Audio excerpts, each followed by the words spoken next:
সম্মানিত রূপায়ণ টাউনবাসী কেমন আছেন?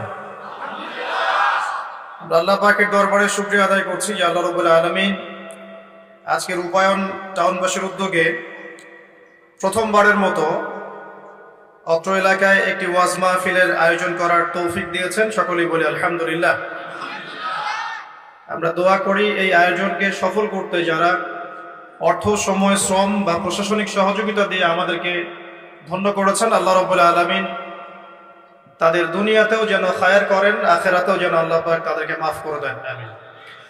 আমরা আল্লাহ পাকের কাছে দোয়া করি আল্লাহ রাব্বুল আলামিন যেন এরকম আয়োজন প্রতি বছর করার তৌফিক আল্লাহ পাক আমাদেরকে দান করেন, বলি আমিন। আলোচনা তো অনেক শুনলেন, আমি আর কি বলবো? কিছু বলবো? কি বিষয়ে বলবো বলেন? আচ্ছা, আমি নিজের মতো করে কিছু চিন্তা করেছি, ইনশাআল্লাহ কথাগুলো আপনাদের ফায়দা দিবে ইনশাআল্লাহ তাআলা। আমরা আল্লাহর কাছে দোয়া করি আল্লাহ পাক যেন আলোচনা শুনে বুঝে আমল করার তৌফিক দান করেন। পৃথিবীতে একটাই মজলিস আছে, তার নাম ওয়াজ মাহফিল বা দ্বীনের মজলিস, যেখানে মানুষকে টাকা দিয়ে আনতে হয় না, যেখানে মানুষ দ্বীনের প্রতি মহব্বতই চলে আসে। এই যে মানুষগুলো দূর দূরান্ত থেকে এসেছেন, কাউকে কি অর্থের প্রলোভন দেওয়া হয়েছে? খাবার দেওয়া হবে এরকম প্রলোভন দেওয়া হয়েছে? ক্ষমতার কোনো প্রলোভন দেওয়া হয়েছে? আপনারা এসেছেন এখানে আল্লাহ এবং তার রাসূলের কথা শুনতে, দ্বীন ইসলামের প্রতি মহব্বতে, আল্লাহ এবং তার রাসূলের টানে।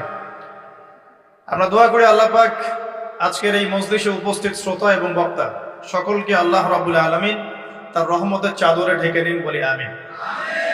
রাসূলুল্লাহ সাল্লাল্লাহু আলাইহি ওয়াসাল্লাম বলেছেন, যখন একটা কওম এভাবেই দ্বীনের কিছু কথা শোনার জন্য, জানার জন্য, কোরআন এবং সুন্নাহর আলোচনা শোনার জন্য, জানার জন্য একত্রিত হয়, আল্লাহ রাসূল সাল্লাল্লাহু আলাইহি ওয়াসাল্লাম বলেছেন তাদের উপর আল্লাহ পাকের রহমত বা দয়া এটা বর্ষিত হতে থাকে, সাকিনা বা প্রশান্তি নাজিল হতে থাকে।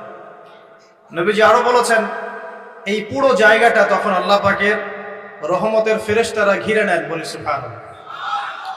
কোনো সন্দেহ নাই যে আজকে এই রূপায়ণ, এই পুরো টাউনকে আল্লাহ পাকের রহমতের ফেরেশতারা ঘিরে আছেন ইনশাআল্লাহ, কিন্তু আমরা তাকে দেখতে পাচ্ছি না। আমরা কোনো কিছুকে চাক্ষুষ না দেখলেই যে তার অস্তিত্ব নাই এমনটা নয়, আমাদের দৃষ্টির সীমা খুব নগণ্য। রাসূল সাল্লাল্লাহু আলাইহি ওয়াসাল্লাম বলেছেন, যখন ফজরের ওয়াক্ত হয় তখন তোমরা শুনবে মোরগ ডেকে ওঠে, ডেকে ওঠে না? নবী সাল্লাল্লাহু আলাইহি ওয়াসাল্লাম বলেছেন, মোরগ কেন ডেকে ওঠে তোমরা কি জানো? সাহাবীরা বলছেন, আল্লাহ এবং তার রাসূল ভালো জানেন। নবী সাল্লাল্লাহু আলাইহি ওয়াসাল্লাম বলছেন, এই মোরগ আল্লাহ পাকের রহমতের ফেরেশতাদেরকে দেখতে পারে, বলে সুবহানাল্লাহ। অতএব তোমরা তখন এই দোয়া পাঠ করো, আল্লাহুম্মা ইন্নী আসআলুকা মিন ফাদলিক। কি দোয়া? আল্লাহুম্মা ইন্নী আসআলুকা মিন ফাদলিকা। এই দোয়াটা পড়বেন সকালবেলা।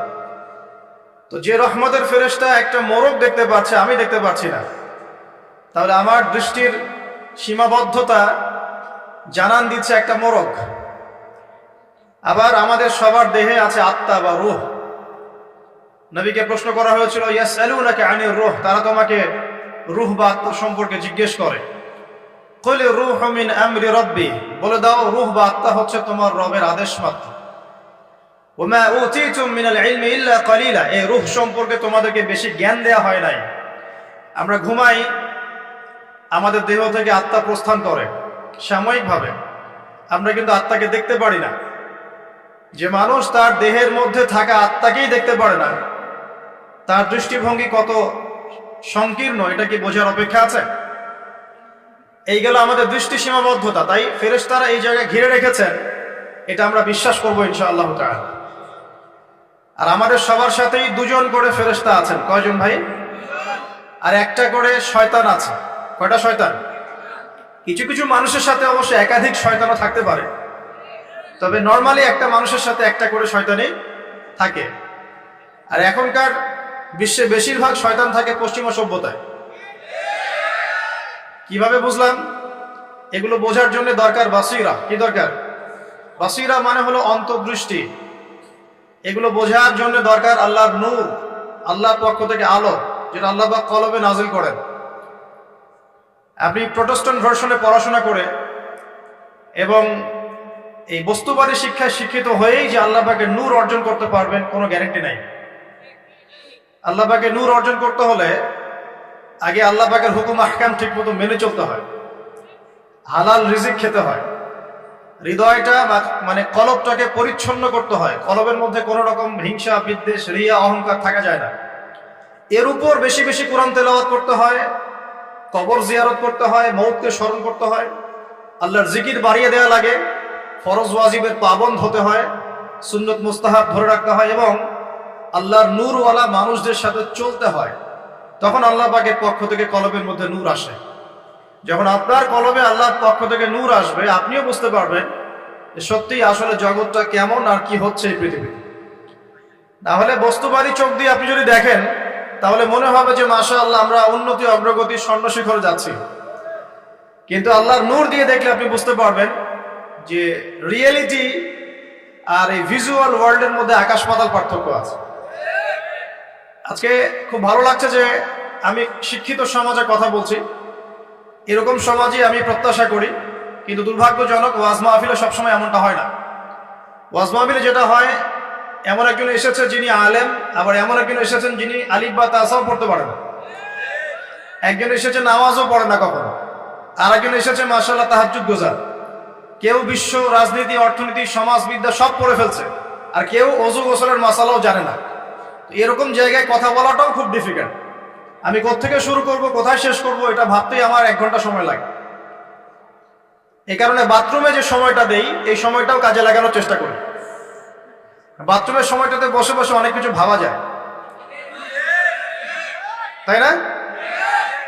ওই সময়টাও কাজে লাগাতে হবে। এটা হয়তো হাসছেন, কিন্তু আমি অনেক লেকচার বাথরুমে রেডি করেছি, পড়াশোনা করেছি টেবিলে, এই জিনিসটাকে মাথায় গুছিয়েছি বসে বসে। একসাথে অনেকগুলো কাজ হচ্ছে, আপনাকে প্রোডাক্টিভ হতে হবে। গোসল করতে করতে লেকচার রেডি হচ্ছে, ওযু করতে করতে লেকচারের ফেসগুলো রেডি হচ্ছে, রেফারেন্সগুলো রেডি হচ্ছে। তো এটা আল্লাহ শুকরিয়া, আলহামদুলিল্লাহ আজকে আমি একটা শিক্ষিত সমাজের সাথে কথা বলছি, এই কারণে আলোচনার স্কেলটা উঁচু হবে ইনশাআল্লাহ। এবং আলোচনার মূল ভাবটা আপনাদেরকে বুঝে নিতে হবে, কারণ সবকিছু সব জায়গায় বলা যাবে না। তো এখনকার বিশ্বের বেশিরভাগ শয়তান কোন দিকে আছে এটা বিশ্বাস করেন কি? হ্যাঁ, আলোচনা শেষে বুঝতে পারবেন ইনশাআল্লাহ। এই বিশ্বটাকে নষ্ট করে ফেলছে কয়েকটা জিনিস। 1 নাম্বার বস্তুবাদিতা, মানে ম্যাটেরিয়ালিজম। বস্তুবাদিতা কি জিনিস? মানুষের জীবনের লক্ষ্য এই দুনিয়াকে করে নেওয়া, বাড়ি গাড়ি টাকা পয়সা স্ট্যাটাস। একটা ফ্ল্যাট কিনেছি, আমার লাইফ সাকসেস। ফ্ল্যাট কিনেছি, একটা আরেকটা লাগবে। কবে আমি এই সিটির একটা ফ্ল্যাটের মালিক হব, কবে আমি একটা বিল্ডিং এর মালিক হব, কবে আমি একটা ভালো জব পাবো, কবে আমি একটা বড় গাড়ি কিনবো। এক্স করোলা কিনেছি, চলছে না, BMW লাগবে। বাজাজ সিটি 100 গাড়ি চালাচ্ছি, চলবে না, আমার কি লাগবে? R15 লাগবে। একটা ব্যবসা খুলেছি, ভালোই চলছে, না হচ্ছে না, আরেকটা লাগবে। একটা প্রজেক্ট চলছে না, আরেকটা লাগবে। এতটুকু ক্ষমতা পেয়েছি, আমি সন্তুষ্ট হচ্ছি না, আরো লাগবে। এই যে চাই চাই আরো চাই, এই যে দুনিয়া দুনিয়া এবং দুনিয়া, এই কনসেপ্টটার নাম হচ্ছে বস্তুবাদিতা।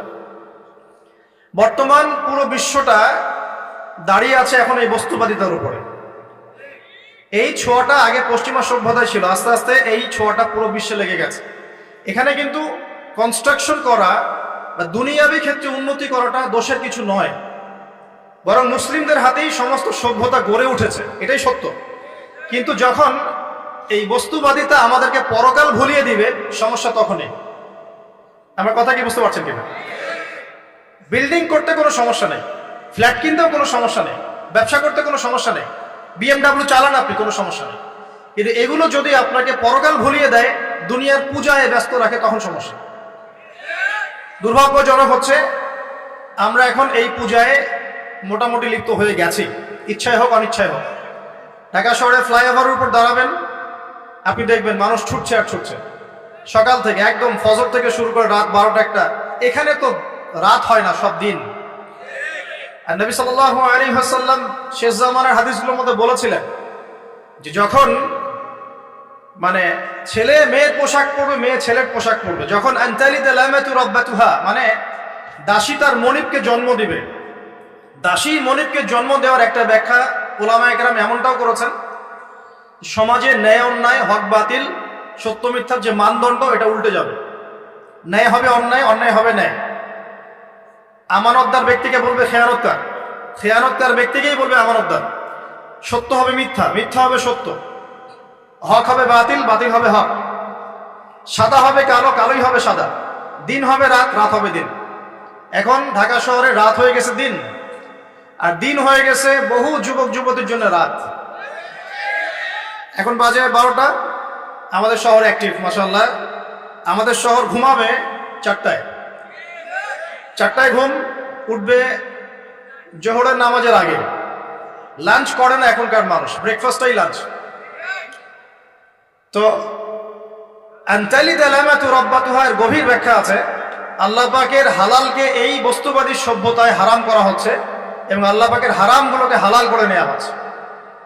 আমরা এই দর্শনটা পেয়েছি পশ্চিমা দর্শন থেকে।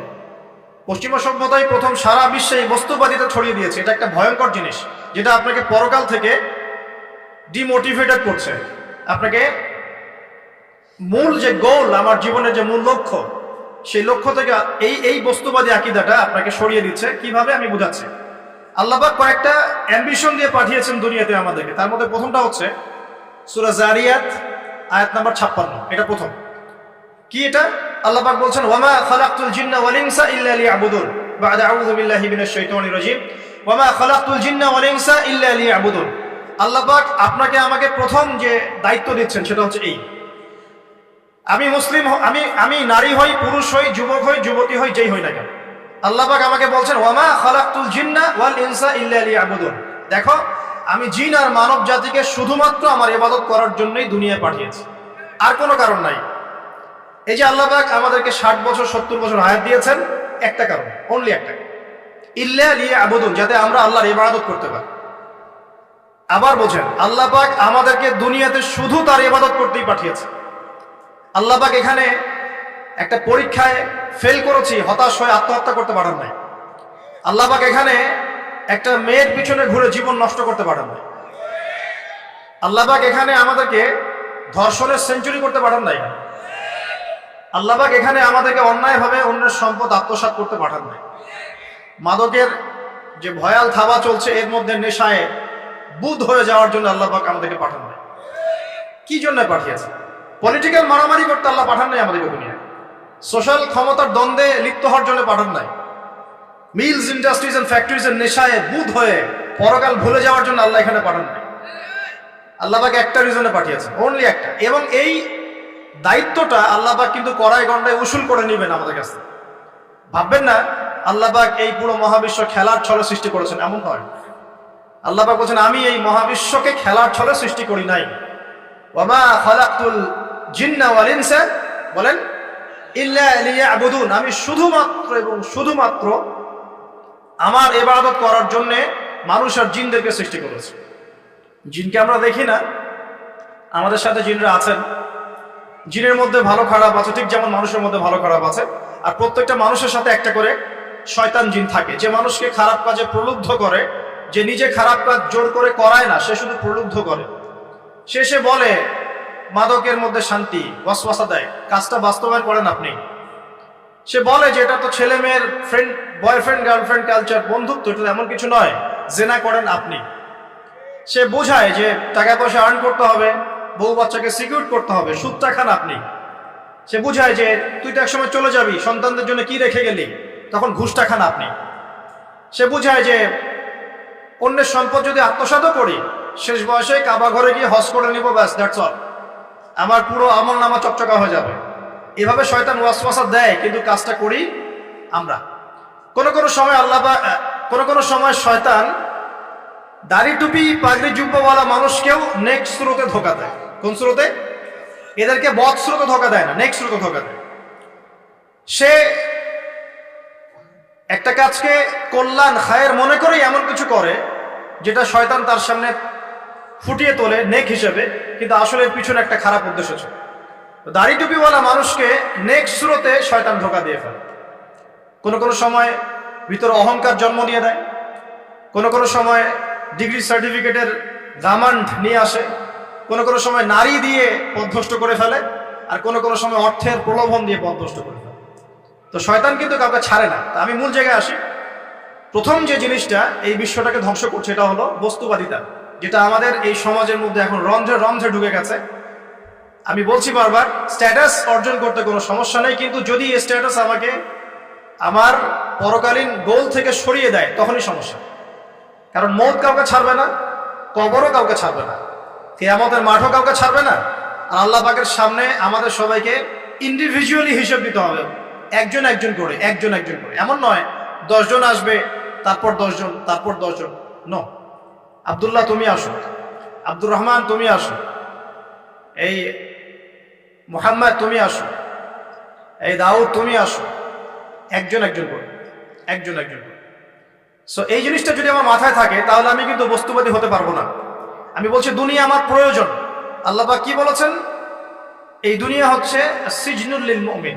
নবীজি বলছেন আর দুনিয়া সিজনুল লিল মুমিন, দুনিয়া মুমিনদের জন্য কারাগার।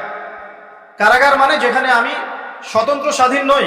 এখানে প্রশাসন অনেক ভাই বোন আছেন, তারা জানেন কারাগার কি জিনিস, আর যারা 2 একবার যাওয়া আসা করেছে ওরা জানে কি জিনিস। এখানে আপনার কোনো ব্যক্তি স্বাধীনতা নাই। আপনি আপনার ইস্তেঞ্জা করবেন, শিশি যেতে পারবেন না, আপনি পারমিশন নিতে হবে, তারা নিয়ে যাবে, তারপরে যেতে পারবেন, তাও হ্যান্ডকাপ পরিয়ে। দুনিয়া সিজনুল লিল মুমিন, দুনিয়া মুমিনদের কারাগার। এখানে আপনি খেতে পারবেন না, খাবার আসবে তারপর খাবেন, ঘুমাতে পারবেন না, যখন ঘুমানোর আদেশ দিবে তখন ঘুমাতে পারবেন, তাও কতক্ষণ ঘুমাবেন তাও ফিক্স করা। মানে কারাগার মানে কি? যেখানে আপনার ব্যক্তি স্বাধীনতা চলে না, যেখানে আমি চলবো একটা সিস্টেমের আওতায়। এখন নবীজি বলছেন দুনিয়াটাই হচ্ছে কারাগার। তাহলে এই দুনিয়ায় কেমন করে আমি প্রবৃত্তির দাসত্ব করতে পারি? কেমন করে আমি আল্লাহকে ভুলে নামাজ বাদ দিতে পারি? কেমন করে জাকাত সেই কবে ফরজ হয়েছে, মিল ইন্ডাস্ট্রিজ প্র্যাকটিস করেছি, জাকাত দেই না। রমজান মাস যায় আসে যায় আসে যায় আসে, রোজাও রাখি না, তারাবি পড়তে পারি না। কোরআন আমার সামনে মানুষ তেলাওয়াত করে, কোরআন আমার ঘরে পড়ে আছে, শেলফের উপরে ধুলাও আছে, শেলফের উপরে কোরআন ধুলাওয়ালা, ধুলো মাখা। কোরআন পড়ার তৌফিক হয় না, নবীর হাদিসগুলো চর্চা করার তৌফিক হচ্ছে না, ইসলামিক বইপত্র পড়তে পারি না। এই কারাগারের জীবনে বসি আমি একটা মেয়ের পিছনে দৌড়াচ্ছি, মাদক খাচ্ছি, জেনা করছি, কোনো সময় ধর্ষণ করছি, কোনো সময় সুদ খাচ্ছি, ঘুষ খাচ্ছি, দুর্নীতি করছি, এই কারাগারের জীবনে বসে, যেখানে আমার কোনো ব্যক্তি স্বাধীনতা নাই।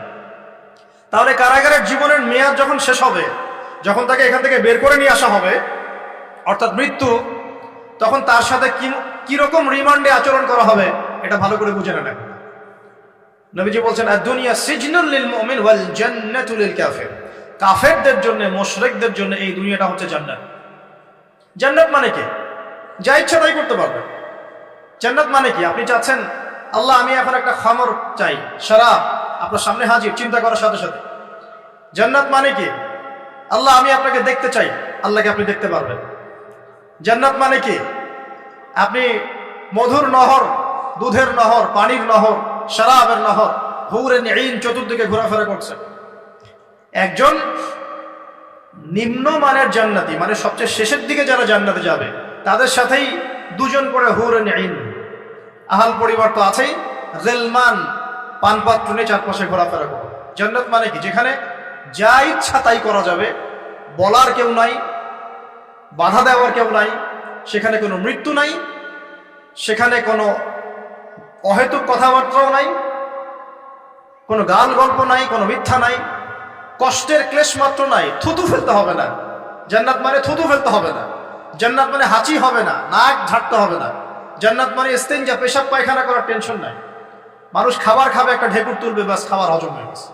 আর জান্নাতের সবচেয়ে বড় বিষয়টা কি?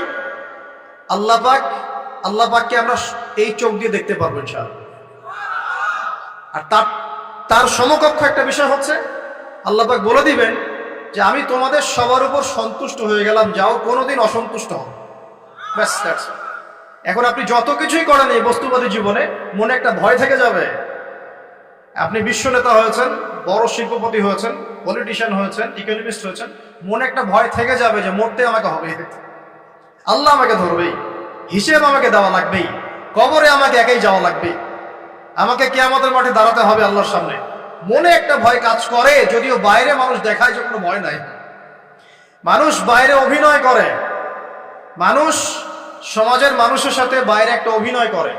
কোনো কোনো ক্ষেত্রে আমরা নিজেরাই নিজেদের সাথে অভিনয় করি। কথা সাহিত্যিক হুমায়ুন আহমেদের নাম শুনেছিলেন?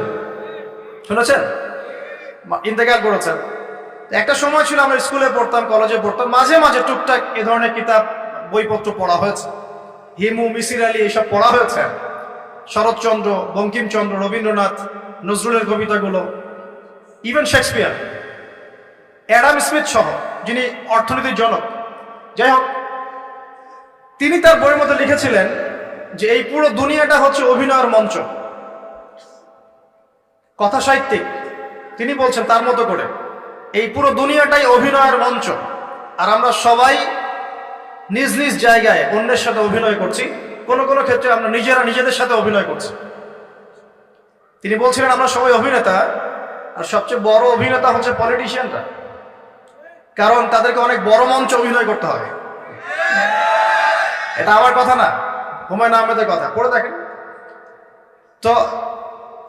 আল্লাহ পাক পাঠিয়েছেন তার ইবাদত করতে, আর এই বস্তুবাদী জগৎ আমাদেরকে ভুলিয়ে দিল কিভাবে?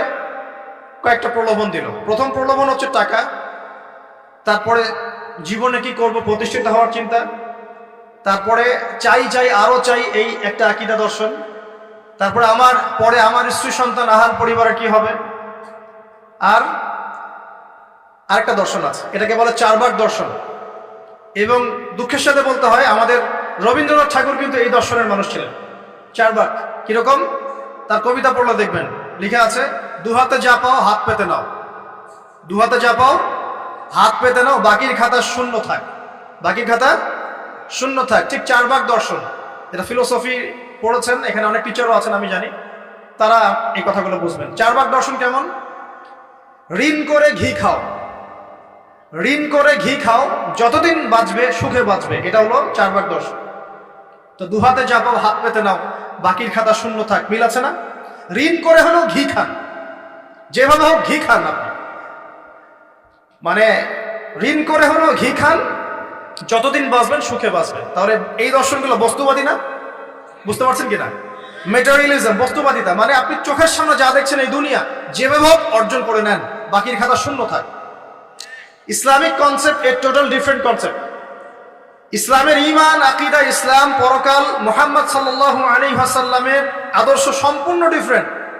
আমরা বলি কি, এই দুনিয়াতে আমরা মুসাফির, দুনিয়াতে আমরা কি মুসাফির, কে কতদিন থাকবো কোনো ঠিক নাই।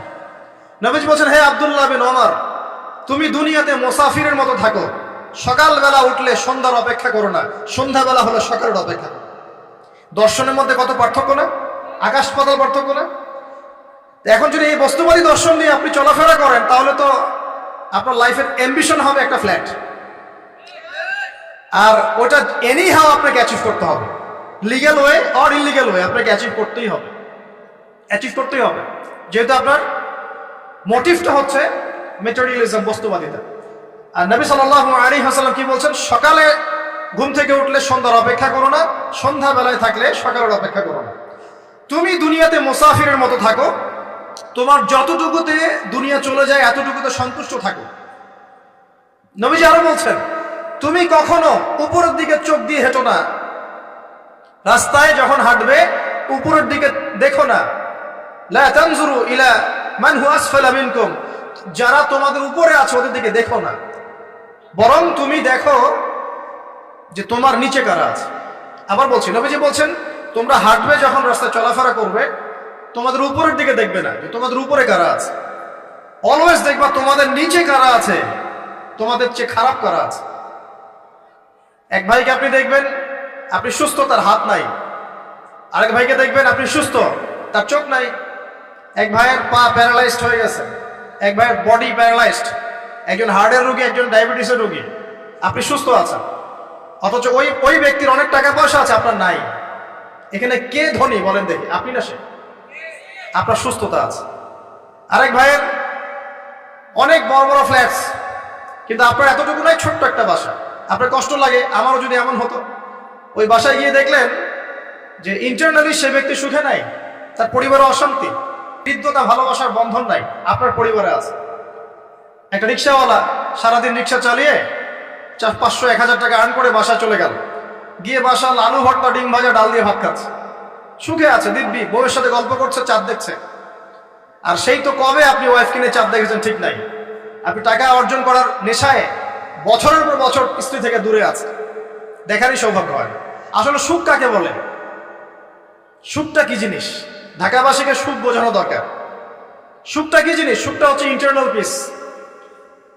যখন আপনি বা আমি নিজেকেও বলছি, যখন আমরা আল্লাহকে পাবো, আল্লাহ পাকের ইবাদতের মধ্য দিয়ে, রাসূলের সুন্নতের মধ্য দিয়ে অল্পে তুষ্ট থাকতে পারবো, যা আছে এতে শুকরিয়া আদায় করব, আপনার চেয়ে সুখী মানুষ দুনিয়াতে কেউ নাই, কেউ নাই দুনিয়াতে।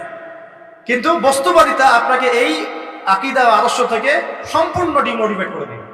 আপনাকে খালি চাই আরো চাই। ওই যে দু হাতে যাবো, হাত পেতে নাও, বাকির খাতা শূন্য থাক। আর আমাদের দর্শন, দু হাতে যাবো, হাত পেতে নাও না, বরং দুনিয়াতে যতটুকু পাও এতটুকুতে সন্তুষ্ট থাকো, বাকির খাতা শূন্য থাক না, বাকির খাতা পূর্ণ হোক। মানে পরকালটা বাকির খাতা না, পরকালের বাকির খাতাটা পূর্ণ হোক। প্রয়োজনে দুনিয়ার সব চলে যায় যাক, প্রয়োজনে দুনিয়ার সব যদি চলেও যায় যাক, তারপরে বাকির খাতা কি হোক? পূর্ণ হোক। এটাই আল্লাহ রাব্বুল আলামিন সূরা আ'লার মধ্যে বলছেন, বাল তুসিরুনাল হায়াতাদ দুনিয়া, তোমরা এই দুনিয়ার জীবনটাকেই প্রাধান্য দিয়ে থাকো। ওয়াল আখিরাতু খায়রুন ওয়া আবকা, কিন্তু আখিরাত হচ্ছে সবচেয়ে উত্তম এবং চিরস্থায়ী।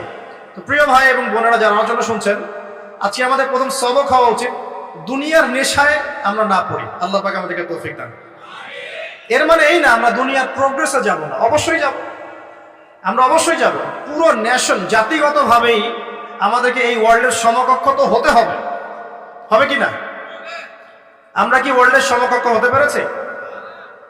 আপনাদের কি মনে হয় যে মিলস, ইন্ডাস্ট্রিজ, ফ্যাক্টরিজ, সেতু, ফ্লাইওভার এইগুলো করলেই মনে হয় যে ওয়ার্ল্ডের সমকক্ষ হওয়া যায়? প্রত্যেক জনগণ ভিতর থেকে সুখী কিনা, তাদের অন্ন, বস্ত্র, চিকিৎসা, শিক্ষা, বাসস্থান, এই যে মৌলিক চাহিদা, বেকারত্ব ঘোচানো, 3 বেলা খাওয়া খেয়ে পরে বাঁচা, জীবনের অধিকার, সিকিউরিটি, এই জিনিসগুলো আমাদের নিশ্চিত হচ্ছে কিনা, এটা হচ্ছে আপনার উন্নতির মানদণ্ড। উন্নতির মানদণ্ড কি? আমরা এখন যেখানে আছি না, 1776 সালে অ্যাডাম স্মিথ তার চেয়ে আগের জায়গায় ছিল।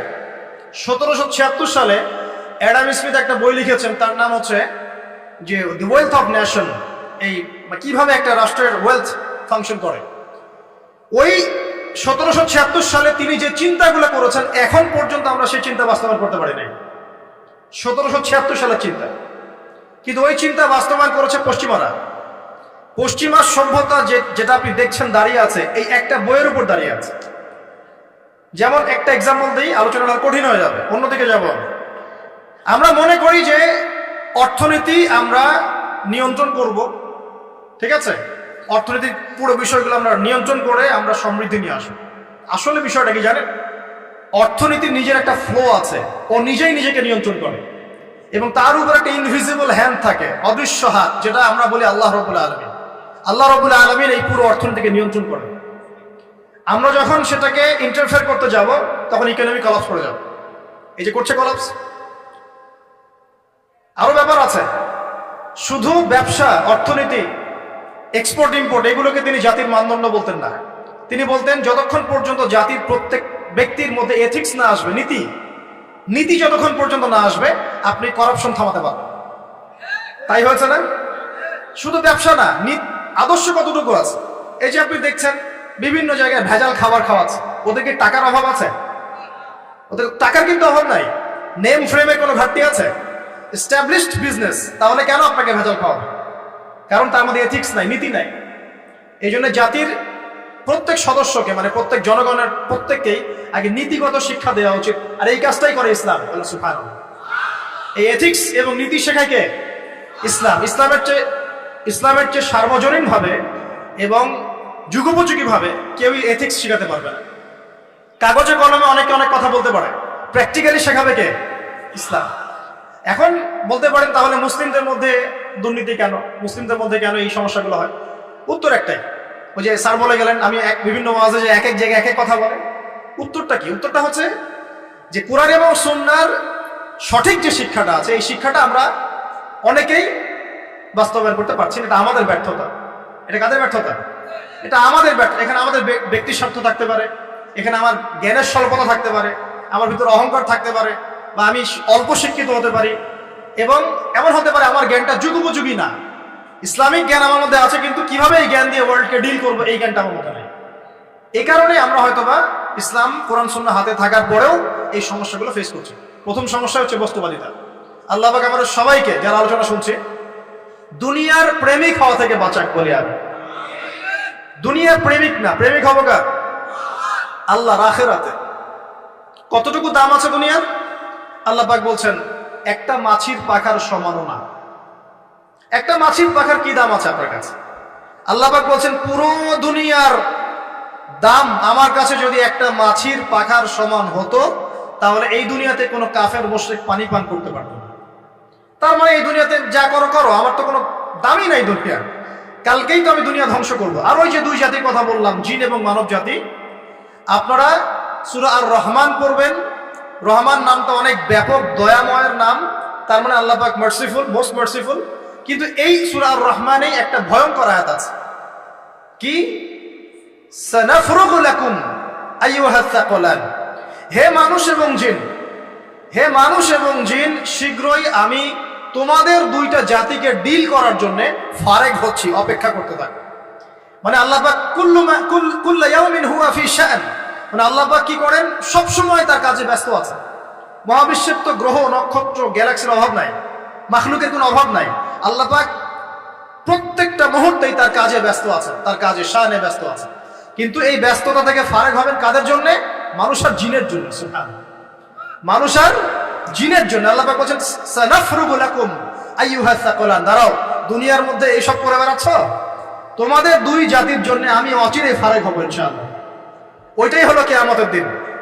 যদি ওই দিনটা আমরা মাথায় রেখে চলি, ইনশাআল্লাহ আমরা কেউ বস্তুবাদী হব না ইনশাআল্লাহ। আল্লাহ পাক আমাদের সবাইকে দুনিয়া মুসাফিরের মতো থাকার তৌফিক দান করুন। আমরা উন্নতি করব, অবশ্যই অগ্রগতি করব, আমরা সবকিছুই করব, কিন্তু দুনিয়ার পূজায় ডুবে যাব না। এটা একটা বড় চ্যালেঞ্জ। মানে মধ্যমপন্থী থাকতে হবে, না একদম গোলালু মার্কা আর না চরমপন্থী, মাঝামাঝি থাকার চেষ্টা করতে হবে। আল্লাহ তৌফিক দান করুন। ঢাকাবাসীর জন্য এর চেয়ে বড় কোনো নসিহত হতে পারে না।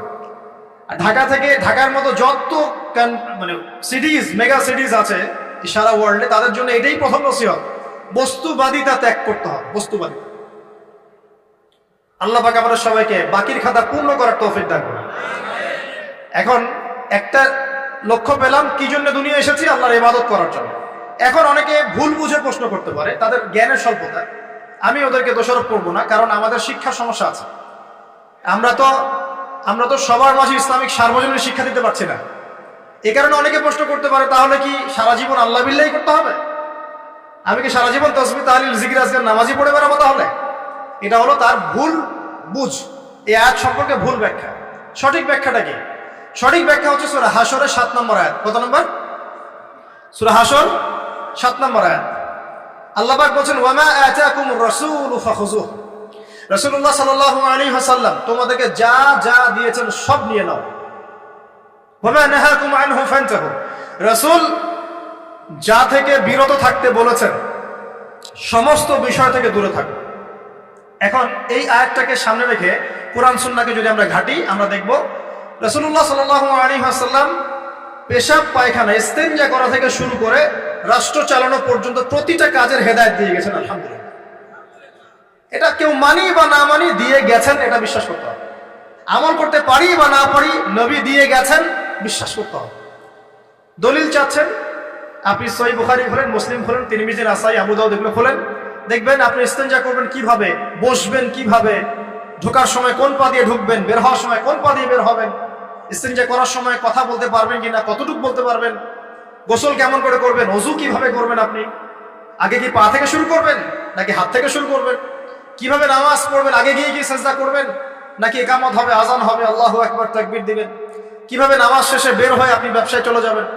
কিভাবে আপনি ব্যবসা করবেন? কিভাবে চাকরি বাকরি করবেন? সমাজের মানুষের সাথে মেলামেশা করবেন, মানুষকে দিনের দাওয়াত দিবেন? ইভেন কিভাবে আপনাকে যদি আল্লাহ ক্ষমতা দেন, আপনি কিভাবে সোসাইটি মেনটেন করবেন, সমাজ এবং রাষ্ট্র মেনটেন করবেন? প্রতিটা হেদায়েত খুঁটিনাটি কোরআন এবং সুন্নাহ দিয়েছে আমাদেরকে। এই বিশ্বাস আগে রাখতে হবে। এই বিশ্বাস না রাখলে কেউ মুসলিম হতে পারবে না। I am very sorry to say, এই বিশ্বাস না করলে কেউ মুসলিম হতে পারবে না। আগে বিশ্বাস, তারপরে কাজ করতে পারেন কিনা সেটা পরের ইস্যু। এবং আমি বলে দিচ্ছি, এই যুগে আপনি 100% পারবেন না। সিম্পল, এই যুগে আপনি 100% পারবেন না, এটা স্বাভাবিক। কারণ এই পুরো বিশ্বটা তো ইসলামাইজড না। পুরো বিশ্ব কি ইসলামাইজড? বরং পুরো বিশ্বটা কুফরের উপর আছে। কিসের উপর আছে? পুরো ওয়ার্ল্ডটাই কুফরের উপর আছে, পুরো ওয়ার্ল্ডটাই। একটা এক্সাম্পল দিয়ে আমি প্রমাণ করতে পারি, একটা এক্সাম্পল খালি। আল্লাহ পাক বলছে সূরা মুলক, রাতের বেলা পড়তে হয় না সূরা মুলক? রাতের বেলা সূরা মুলক পড়তে হয়, যে পড়বে তার কবরের আযাব হবে না ইনশাআল্লাহ। কবরের আযাব থেকে আল্লাহ পাক তাকে বাঁচাবেন ইনশাআল্লাহ। সূরা মুলক তেলাওয়াত করতে হবে রাতের বেলা। এই সূরার প্রথম আয়াতে আল্লাহ বলেছেন তাবারাকাল্লাযী, বরকতময় সেই আল্লাহ, বিয়াদিহিল মুলক, যার হাতে পুরো মহাবিশ্বের ক্ষমতা। কার ক্ষমতা? তাবারাকাল্লাযী বিয়াদিহিল মুলক, বরকতময় সেই আল্লাহ যার হাতে পুরো মহাবিশ্বের ক্ষমতা, সার্বভৌমত্ব। ক্ষমতার বাংলা কি বলতে পারি আমরা? এটাকে ইংরেজিতে আপনারা কি বলেন? আপনারা বলেন সভারেন্টি। কি বলেন? সভারেন্টি বিলংস টু আল্লাহ। এখানে সভারেন্টি বিলংস টু কি? আল্লাহ। কিন্তু এই পুরো বিশ্বের সার্বভৌমত্বের মালিক কি এখন আল্লাহ বাকি আছে? মানুষ নিজের হাতে নিয়ে নিয়েছে। কথা বুঝতে পারছেন না? পুরো বিশ্বে আল্লাহর সার্বভৌমত্ব চলে এখন, মানুষের সার্বভৌমত্ব চলে এখন।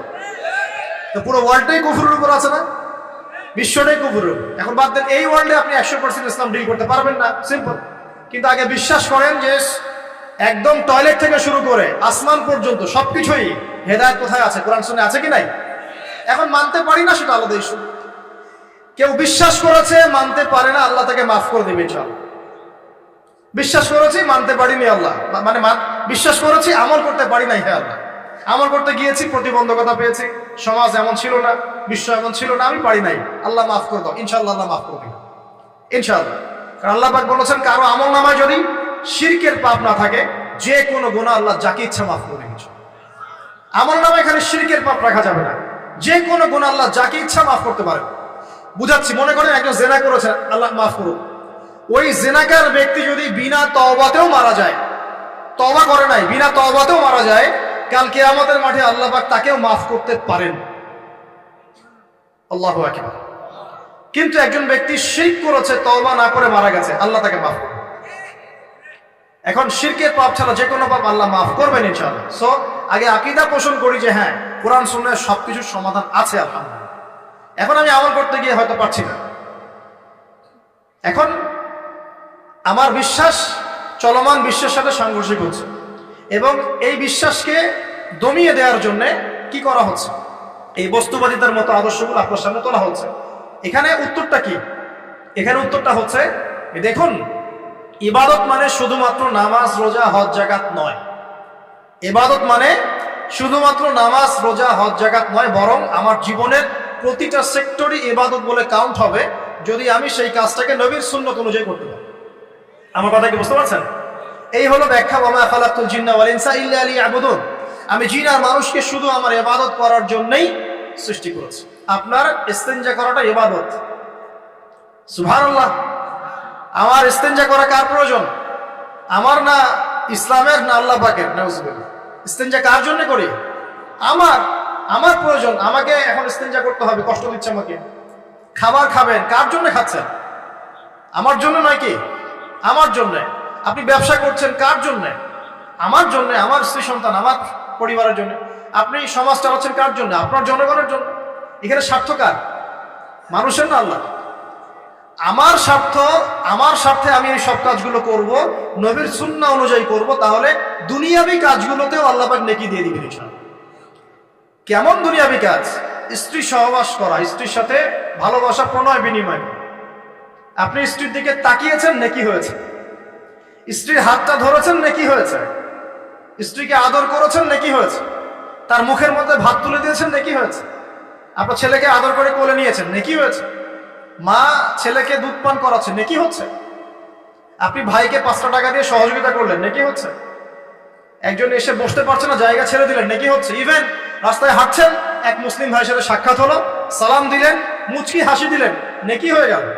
তাহলে আমরা কিভাবে বলতে পারি যে ইসলাম কি শুধু নামাজ রোজা হজ জাকাতকেই স্বীকৃতি দেয়, এগুলো করতেই দুনিয়াতে আসছি, নাকি সব কাজই ইবাদত? আমার আলোচনা কি কঠিন হয়ে যাচ্ছে? আমাদের জীবনের প্রতিটা কাজই ইবাদত, যদি সেটা রাসূল সাল্লাল্লাহু আলাইহি ওয়াসাল্লামের সুন্নাহ মতো করা হয়। 3টা জিনিস খেয়াল রাখতে হবে। কয়টা জিনিস ভাই? এক, সেই ইবাদত হতে হবে আল্লাহর সন্তুষ্টির জন্য। এই যে আমি স্ত্রীর মুখে ভাত তুলে দিচ্ছি, তার কাছ থেকে কিছু পাওয়ার আশায় নয়, আমি দিচ্ছি আল্লাহর সন্তুষ্টির জন্য। আমি যে একজন মুসলিম ভাইকে হাসি মুখে সাক্ষাৎ করলাম, ও আমাকে ভালো বলবে, পরে আমাকে হেল্প করবে, এমন এই জন্য নয়, আল্লাহ পাক সন্তুষ্ট হবেন তাই। আমি নামাজে দাঁড়িয়েছি, লোকে আমাকে ভালো বলবে এই জন্য দাঁড়াই নাই, দাঁড়িয়েছি কেন? যাতে আল্লাহ আমাকে কালকে আমাদের মাঠে বাঁচান। আমি দাড়ি ছেড়ে দিয়েছি কেন? মানুষ আমাকে হুজুর বলবে তাই, এই জন্য নয়, বরং আল্লাহর রাসূলের সুন্নাত জীবিত করেছি, ইনশাআল্লাহ আমি 50 জন শহীদ সাহাবীর নেকি পাবো ইনশাআল্লাহ। কেন আমি টাকনুর নিচে কাপড় পরছি না? কারণ কি মানুষ আমাকে বলবে নতুন ফ্যাশন? না, আমি এই কারণে পড়ছি যাতে রাসূল সাল্লাল্লাহু আলাইহি ওয়াসাল্লাম কালকে আমাদের মাঠে এই সুন্নাহর উপর আমল করার জন্য আমার পক্ষে সুপারিশ করে। আমার ইবাদত, আমার পর্দা, আমার পরিবার, আমার ব্যবসা, আমার অর্থনীতি, আমার পলিটিক্স সবকিছু আল্লাহর জন্য করব, এই একটা হলো মূলনীতি ইবাদত কবুল হওয়ার। 1 2, সেই আমলটা হতে হবে রাসূলের সুন্নাহ মোতাবেক, অন্য কোনো পদ্ধতিতে নয়। মনে করেন আমি একজন খুব বড় বুজুর্গ হয়ে গেছি, নাউজুবিল্লাহ, না আমরা এত বড় বুজুর্গ হয়ে যাই না, যে টাইটেলগুলো আপনারা দেন এগুলোর কোনো প্রয়োজনও নাই।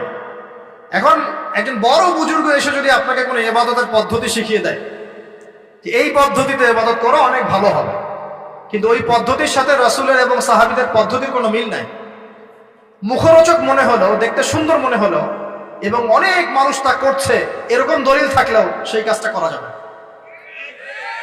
কারণ কি? কারণ সেই কাজটা রাসূল সাল্লাল্লাহু আলাইহি ওয়াসাল্লামের সুন্নাহ মাফিক হয়নি। আল্লাহ রাসূল করেন নাই, সাহাবীরা করেন নাই, বাস আমি করব, সিম্পল। ইমামরাও করেন নাই, পরবর্তী জেনারেশনের কেউই করেন নাই। এখন যত ভালো টাটকা মজা লাগুক, দেখতে সুন্দর লাগুক, বহু মানুষ করছে, এইসব দলিলে ইসলাম টিকবে না। আল্লাহ পাক বোঝার তৌফিক দান করুন। 1 নম্বর শর্ত আল্লাহর সন্তুষ্টির জন্য হতে হবে। 2 নম্বর রাসূলের পদ্ধতিতে হতে হবে। 3 নম্বর খুব ডিফিকাল্ট, 3 নম্বরটা বেশি ডিফিকাল্ট। প্রথম 2টা পার হয়ে গেলেও 3 নম্বরে গিয়ে আমরা আটকে যাচ্ছি আর কি। বলবো? রাগটা করবেন না তো? 3 নম্বর হচ্ছে রিজিক হালাল হতে হবে। রিজিক হালাল হতে হবে। পশ্চিমের আদলে গড়া এই পুরো বিশ্বের বেশিরভাগ মানুষের রিজিক এখন হারাম। কেন হারাম? কারণ কোনো না কোনো ভাবে আমরা সুদের সাথে সম্পৃক্ত হয়ে যাচ্ছি, কোনো না কোনো ভাবে। আর নবীজি অনেক আগেই বলেছিলেন, 1400 বছর আগে, যে একটা জামানা তোমাদের সামনে আসবে, যে মানুষ সুদ খেতে চাইবে না তার গায়েও সুদের ছিটাফাটা গিয়ে লাগবে। লাগছে কিনা? এখন আপনি খেতে চাইবেন না, আপনাকে মেসেজ পাঠিয়ে দেওয়া হবে আপনার অ্যাকাউন্টে এত টাকায় যোগ হয়েছে। কি করবেন এখন? টাকাটা আপনি সুদের টাকা। সুদের টাকা মানে কি? 1 দিরহাম যে ব্যক্তি সুদ খেয়েছে, সে যেন 36টা মেয়ের সাথে জিনার পাপ করেছে। সহিহ বুখারী হাদিস, একদম অকাট্য, সহিহ, সনদ সহিহ, এমন না জয়ীফ জাল, এমন নয়। 1 দিরহাম যে ব্যক্তি সুদ খেয়েছে, সে যেন 36 বার জিনা করলো, নবী সাল্লাল্লাহু আলাইহি ওয়াসাল্লাম বলেছেন। আর এই হাদিস তো আপনারা জানেন যে সুদের পাপের 73টা শাখা আছে। নিচের শাখা হচ্ছে মায়ের সাথে জিনা করা, মাকে বিয়ে করা, আর উপরের শাখা হচ্ছে আল্লাহ এবং তার রাসূলের সাথে যুদ্ধ করা। এগুলো অবলীলায় করছি আমরা। আর নবীজি বলছেন 4 শ্রেণীকে আমি অভিশাপ দিয়ে গেলাম। আল্লাহর নবী অভিশাপ দিয়ে গেলেন মানে সে জাহান্নামে যাবে, কোনো অবস্থাতেই জান্নাতে যাবে না, ইল্লা মাশা আল্লাহ। 1, যে সুদ খায়। 2, যে সুদ দেয়। 3, সাক্ষী থাকে। 4, লিখে রাখে। এখন বলেন এই সিস্টেমের বাইরে কতজন মানুষ আছে? এর বাইরে আবার আছে যাকাত না দেয়া, সম্পদ হারাম হয়ে যাচ্ছে। এর উপর আবার আছে ঘুষ, যা না দিলে অনেক সময় চাকরি বাকরি হয় না। আর আস্তে আস্তে এগুলো আমরা ট্রেডিশন বানিয়ে নিয়েছি। এক সময় আমরা, শোনেন, এটাকে বলা হয় নিউট্রালাইজেশন, মানে স্বাভাবিকীকরণ। খুব কঠিন টার্ম বলে ফেলছি মনে কিছু কিছু। যেমন আগে ধর্ষণ হলে আমরা খুবই সোচ্চার ছিলাম এবং সারা এলাকা ফেটে যেত। এত বড় কথা, কেউ মাপে কম দিলে ধরা পড়লে চক্ষু লজ্জায় সে সমাজে চলতে পারতো না। কেউ চুরি করলে চক্ষু লজ্জায় বের হতে পারতো না। আস্তে আস্তে আস্তে আস্তে আস্তে আস্তে এই যে মাপে কম দেয়া বলেন, সুদ বলেন, জেনা বলেন, আস্তে আস্তে পাপগুলোকে আমরা নিউট্রালাইজেশন করে ফেলেছি, নিউট্রালাইজ হয়ে গেছে। হ্যাঁ, দর্শন ডেইলি 4-5টা হয়, সুদ সবাই খায়, আমিও খাই, জেনা তো সবাই করে, বয়ফ্রেন্ড গার্লফ্রেন্ড ফ্রি মিক্সিং আছে, আমি করলে সমস্যা কি? ওর তো 4টা, আমার তো মাত্র 1টা। ওর চেয়ে আমি ভালো। ওর 5টা বয়ফ্রেন্ড, আমার তো 1টা। ওর 4টা গার্লফ্রেন্ড, আমার তো 1টা। আমি তো ভালো। আমার ছেলে খুব ভালো, শুধু মাঝে মাঝে একটু ড্রিঙ্কস করে, ব্যাপারটা এরকম আর কি। তো এই যে পাপকে নিউট্রালাইজেশন করা হচ্ছে আস্তে আস্তে, স্বাভাবিকীকরণ। এই ফ্লোতে আমরা মোটামুটি সবাই পড়ে গিয়ে এখন রিজিক হারাম হয়ে যাচ্ছে। ঘুষ দিতে হয়, এটা চাকরি হবে না। আবার দেখেন, জাকাত না দেওয়ার মধ্য দিয়ে রিজিক হারাম করে ফেলছি, সুদ খাওয়ার মধ্য দিয়ে করছি, ঘুষ নেওয়ার মধ্য দিয়ে করছি, কোনো কোনো ক্ষেত্রে করাপশন, অন্যের সম্পদ আত্মসাতের মধ্য দিয়ে করছি। এর বাইরে যারা ব্যবসা করছি, আমরা যে দুধে দেওয়া তুলসী পাতা এমনও নয়, কোনো কোনো সময় মাপে কম দিচ্ছি। এই যে টাটকা জিনিস বলে ভেজাল খাওয়াচ্ছে, 3 দিনের বাসি তেল দিয়ে ইফতার রান্না করে খাওয়াই দিবে, বলবে একদম টাটকা জিনিস। রমজান মাস আসছে সামনে না, কত যে মানুষ বের হবে যারা তারাবির নামাজ পড়বে একদম 20 রাকাত, ওখানে রাকাত নিয়ে ঝগড়া হবে। ঠিক ওরাই যখন দেখবেন বিকেলে দুপুরে ইফতার বিক্রি করবে, বিভিন্ন পণ্য বিক্রি করবে, দেখবেন যে দুনিয়ার বাসি পচা আপনাকে খাওয়াই দিবে। এই শ্রেণীর মানুষের ধারণা যে লা ইলাহা ইল্লাল্লাহ শুধু মসজিদে আছে, বাজারে নাই। এটা ধারণা, লা ইলাহা ইল্লাল্লাহ মুহাম্মাদুর রাসূলুল্লাহ, এটা মসজিদে আছে, বাজারে, সমাজে, অন্য জায়গায় নাই। এটা তাদের ধারণা। তাদের এই ধারণা অচিরেই ভাঙবে যখন মৃত্যুর দূত চলে আসবে। তখন বুঝবে লা ইলাহা ইল্লাল্লাহ একটা সার্বজনীন কালিমা, যেটা জীবনের সব ক্ষেত্রেই চলতে হবে। আল্লাহ পাক আমাদেরকে বোঝার তৌফিক দান। তো ব্যবসা করছি আলহামদুলিল্লাহ, অ্যাটলিস্ট সুদ খাচ্ছি না। তবে এতটুকু মনে রাখবেন, ব্যবসায়ীদের অসততার কারণে, আমানতের খেয়ানতের কারণে একটা আযাব আসে। হাদিসের মধ্যে আসছে একটা আযাব আসে। নবীজি বলেছেন, যখন একটা জাতির ব্যবসায়ীরা মাপে কম দেওয়া শুরু করে, মিথ্যা কসম করে পণ্য বিক্রি করা শুরু করে এবং আমানতের খেয়ানত করে, তখন ওই জাতির উপর দুর্ভিক্ষ চাপিয়ে দেওয়া হয়। কি চাপিয়ে দেওয়া হয়? দুর্ভিক্ষ চাপিয়ে দেওয়া হয়। মনে করছেন যে হয়তো দুর্ভিক্ষ নাই, পুরো ওয়ার্ল্ড ওয়াইড একটা নীরব দুর্ভিক্ষ চলছে এখন আস্তে আস্তে। সকালে একটু আগে বলেছিলাম না, গরিব মানুষ আলু ভর্তা, ডাল আর ডিম ভাজা দিয়ে ভাত খেত আগে। এখন তারা বলে আমরা ডিমই দেখতে পারি না চোখে। ডিমও খাওয়ার এখন সামর্থ্য হচ্ছে অনেকেরই। আপনি শোনেন, আমি একটা জব করতাম, মনে করেন স্যালারি পেতাম 5,000 টাকা, এখন পাচ্ছি 10,000 টাকা। কিন্তু 10,000 টাকা স্যালারি পাওয়ার পরেও আগে 5,000 টাকা দিয়ে আমি সংসার চালাতে পারতাম, এখন 10,000 টাকা দিয়ে পারছি না। কারণ কি? কারণ হচ্ছে মুদ্রাস্ফীতি, দ্রব্যমূল্যের ঊর্ধ্বগতি, এর পাশাপাশি আছে আমানতের খেয়ানত করা, করাপশন এবং কিছু অসৎ ব্যবসায়ীর এই দুরভিসন্ধি।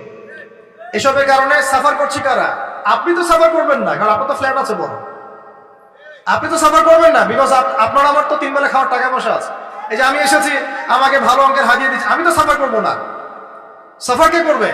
সাফার করবে রিক্সাওয়ালা ভাই, ভ্যানওয়ালা ভাই, এই যে রাস্তাঘাটে যারা আশপাশে বাসা করে আছে, যারা দারিদ্র সীমার নিচে আছে। এদের সংখ্যা কত আপনার মনে হয়?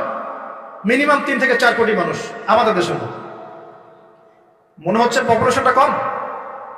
উমর রাদিয়াল্লাহু আনহু বলতেন, আমি ভয় করি যদি আমার অধীনে একটা মেষপালক, মানে যে মেষ চড়ায়, এই মেষপালক এবং তার মেষ যদি না খেয়ে মারা যায়, আমি ভয় করি আল্লাহ কাল কিয়ামতের মাঠে আমাকে দাঁড় করিয়ে বলবেন, হে ওমর, তোমার তত্ত্বাবধানে এই ব্যক্তি না খেয়ে মরল কেন? এগুলো হিস্ট্রি হয়ে গেছে জাদুঘরে। এগুলো কোথায়? যা মিউজিয়ামে, হিস্ট্রি মিউজিয়ামে। কিন্তু এটাই ইসলাম। এখন সলিউশন কি? একটু এই জায়গায় কথা বলে সামনে যাই, একটু মনোযোগ দেন। সলিউশনটা কি? প্রথম কথা হচ্ছে আমাদের সবাইকে আমানতদার হতে হবে ভাই, প্লিজ। যে যার জায়গা থেকে আমানতের পরিচয় দিয়ে আল্লাহ পাক তৌফিক দান করেন। 2 নাম্বার, অল্পে তুষ্ট থাকার চেষ্টা করতে হবে। অল্পে তুষ্ট থাকার চেষ্টা করি, আল্লাহ তৌফিক দান করেন। 3 নাম্বার, কোনো প্রকার সম্পদ অপচয় করা যাবে না। কোনো প্রকার সম্পদ, না ব্যক্তিগত, না সোশ্যাল, না আমরা জনগণ, রাষ্ট্রীয় সম্পদ, কোনোভাবেই সম্পদ অপচয় করা যাবে। আমরা প্রচুর অপচয় করি, প্রচুর। আমরা জনগণরাই করি। আমরা কি দুধে দেওয়া তুলসী পাতা মনে করছেন নাকি? জনগণ দুধে দেওয়া তুলসী পাতা মনে করছেন? কে বলেছে মাপে কম দিতে? ওকে সরকার ফোর্স করেছে? ও দিল কেন? কে কে পাপে? এখানে কার দোষ বলেন? আমরা অলওয়েজ আঙ্গুল উপরের দিকে, সবার আগে আঙ্গুল হবে এই দিকে, নিজের দিকে। আমরা অলওয়েজ মানুষের ফেস দেখার চেষ্টা করি। আগে ফেস দেখবো, নাই নিজের ফেস, তারপরে মানুষের ফেস। আমরা মাপে কম দিই। আমরাই তো সুদ খাচ্ছি, আমরাই ঘুষ নিচ্ছি, আমরা দুর্নীতি করছি, আমরা মানুষের সম্পদ অন্যায়ভাবে হস্তক্ষেপ করছি, আমরা রাষ্ট্রের সম্পদ অপচয় করছি। আমরা সিগন্যাল দিয়েছে, আপনি মানলেন না তো। সিগন্যাল দিয়েছে, মানলেন না। এখানে তো আপনি খেয়ারত করলেন। টোল দিয়েছে, টোল, আপনি ফুস করে গাড়িটা টান দিয়ে চলে গেলেন, আপনি তো খেয়ারত করলেন। এখানে এই ট্যাক্স তো রাষ্ট্রের পাওনা ছিল। দীর্ঘদিন বিল পড়ে আছে, আপনি দিচ্ছেন না বিল, ট্যাক্সের টাকা দিচ্ছেন না, বিল দিচ্ছেন, আপনি তো খেয়ারত করছেন। এই হিউজ অ্যামাউন্ট অফ যদি করাপ্টেড মানিগুলোকে এক জায়গায় করা যায় না, বাংলাদেশ হবে নিউ ইয়র্ক একদম থেকে নিউ ইয়র্ক। বস্তুবাদিতার কথা বলছি, বস্তুবাদিতার দিক থেকে, কনস্ট্রাকশন এইসবের দিক থেকে, life first lane of life এই দিক থেকে, যে জিডিপি এরকম থাকবে যদি সব করাপশনের টাকাগুলোকে আপনি জড়ো করতে পারতেন। কিভাবে সম্ভব? কে নিবে এই উদ্যোগ? আল্লাহ পাক এমন ব্যক্তিত্ব উপর থেকে নিয়ে আসুন বলি আমি। দোয়া করতে কোনো দোষ আছে? X Y Z whoever he is, এটা বড় কথা না। বড় কথা হচ্ছে কার হাতে ইনসাফ প্রতিষ্ঠা হয়। আল্লাহ পাক তৌফিক দান। আল্লাহ পাক আমাদের সবাইকে তৌফিক দান, সবাইকে সবার জায়গা থেকে সৎ হওয়ার তৌফিক দান। আল্লাহ পাক সবার আগে আমাকে সৎ হওয়ার তৌফিক দান এবং আপনাদের সবাইকে সৎ হওয়ার তৌফিক দান। আগে ভালো মানুষ হই, আগে ভালো মানুষ হই। আমি আমাদের মাদ্রাসার স্কুলের টিচারদেরকে আগে বুঝাই, ছাত্রদেরকে এই পুঁথিগত বিদ্যা পরে শেখান, আগে শিখান তারা কিভাবে ভালো মানুষ হবে। ওদেরকে মোরালিটি শিখান, এথিক্স শিখান। বই পুস্তকে ডিগ্রি সার্টিফিকেট অর্জন করে আমি কি করব যদি আমি ভিতর থেকে মানুষ হতে না পারি? অনেক ডিগ্রি আছে আমার, কিন্তু আমি তো হিংসা করি মানুষকে, আমি আত্ম অহংকারে ভোগী, আমি অন্যের উন্নতি দেখতে পারি না, আমি মিথ্যা বলছি, প্রতারণা করছি, তাহলে আমি তো ভিতর থেকে পুঁথিগত বিদ্যায় দক্ষ হয়ে আল্লাহর কাছে পার পাবো না। বাবা, আল্লাহ পাক আমরা সবাইকে ভিতর থেকে ভালো হওয়ার তৌফিক দান করুন বলি আমি। এটা করতে হলে প্রথম ট্র্যাক যেটা বললাম ভাই, দুনিয়ার নেশায় ডুবে যাওয়া যাবে না। দুনিয়াকে আমরা মনে করব দুনিয়া আমার প্রয়োজন, যতটুকু আমার হয়ে যায় সন্তুষ্ট থাকবে। আমরা অল্পতে তুষ্ট থাকার মানসিকতা লালন করে আল্লাহ পাক তৌফিক দান করুন। এরপর দুনিয়ায় আসার উদ্দেশ্যটা মাথায় রাখবো, এসেছি কি করতে? আল্লাহর ইবাদত করতে। আর এই প্রশ্নের উত্তর আমরা বের করে নিয়ে আসলাম। ইবাদত মানে শুধু নামাজ, রোজা, হজ জাকাত নয়। ইবাদত মানে আমার জীবনের প্রতিটা কাজই ইবাদত। 3 শর্ত পূরণ করতে হবে। 1, আল্লাহর জন্য হতে হবে। 2, রাসূলের সুন্নাহ মাফিক হতে হবে। 3, আমাদের উপার্জনটা হালাল হতে হবে। এই হালাল এই কথা বলতে গিয়ে এই জায়গায় এসেছিলাম যে এই বিশ্বে হালাল খাওয়াটা খুব টাফ, কিন্তু অসম্ভব না। এখানে এই আয়াতের উপর আমল করলেই ইনশাআল্লাহ আল্লাহ মাফ করে দিবেন। সেটা হলো ফাত্তাকুল্লাহা মাসতাতা'তুম, ফাত্তাকুল্লাহা মাসতাতা'তুম। আল্লাহ পাক বলেছেন তোমরা সাধ্য মতো আল্লাহকে ভয় করো, তোমরা সাধ্য মতো ভয় করো। আমি বেঁচে থাকার চেষ্টা করি, আল্লাহ ওই চেষ্টাটাই দেখবেন ইনশাআল্লাহ। 3টা জিনিস আমি আপনাদের মধ্যে ঢুকিয়ে দিতে চাই আজকের লেকচারে, যেটা আমি নিজের মধ্যে নিয়ে চলি যেদিন থেকে ইসলামের বুঝ এসেছে ওই দিন থেকে। 1, স্বপ্ন। 1 কি? স্বপ্ন। আপনি স্বপ্ন দেখতে শেখেন, ড্রিম বিগ। আপনি বড় স্বপ্ন দেখতে শেখেন। স্বপ্ন দেখেন যে ইনশাআল্লাহ একদিন পুরো বাংলাদেশ কেন পুরো বিশ্বে ইসলামের জয় জয়কার হবে ইনশাআল্লাহ। কথিত ইসলাম না, প্রকৃত ইসলাম ইনশাআল্লাহ। কথিত আর প্রকৃত ইসলাম কিন্তু এক না। কথিত ইসলাম মানে ইসলামের নামে ধর্ম ব্যবসাও আছে, ইসলামের নামে মাজার পূজা আছে, ইসলামের নামে অনেক ভণ্ডামি আছে, আচ্ছা না? ইসলামের নামে অনেক কিছু চলে যেগুলো আসলে ইসলামের সাথে সম্পর্কিত না। মানুষ করছে, মানুষ ইসলাম মনে করে। আমরা কথিত ইসলামের কথা বলছি না, প্রকৃত ইসলামের কথা বলছি। কোন ইসলাম? যে ইসলাম রাসূল সাল্লাল্লাহু আলাইহি ওয়াসাল্লামের যুগে ছিল, সেই ইসলাম। যে ইসলাম আবু বকর সিদ্দিকের যুগে ছিল, যে ইসলাম উমর ইবনুল খাত্তাবের যুগে ছিল, যে ইসলাম উসমান আলী রাদিয়াল্লাহু আনহুমা তাদের যুগে ছিল, যে ইসলাম আদম থেকে নিয়ে মুহাম্মদ সাল্লাল্লাহু আলাইহি ওয়াসাল্লাম পর্যন্ত 1,24,000 নবী রাসূল আল্লাহর জমিনে প্রতিষ্ঠা করে গেছেন, ওই ইসলামের কথা বলছি।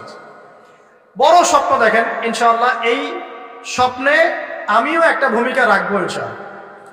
এই স্বপ্নটা নিজের মধ্যে সেট করে, তাহলে আপনার মধ্য দিয়েও ইসলাম একটা খেদমত পাবে ইনশাআল্লাহ।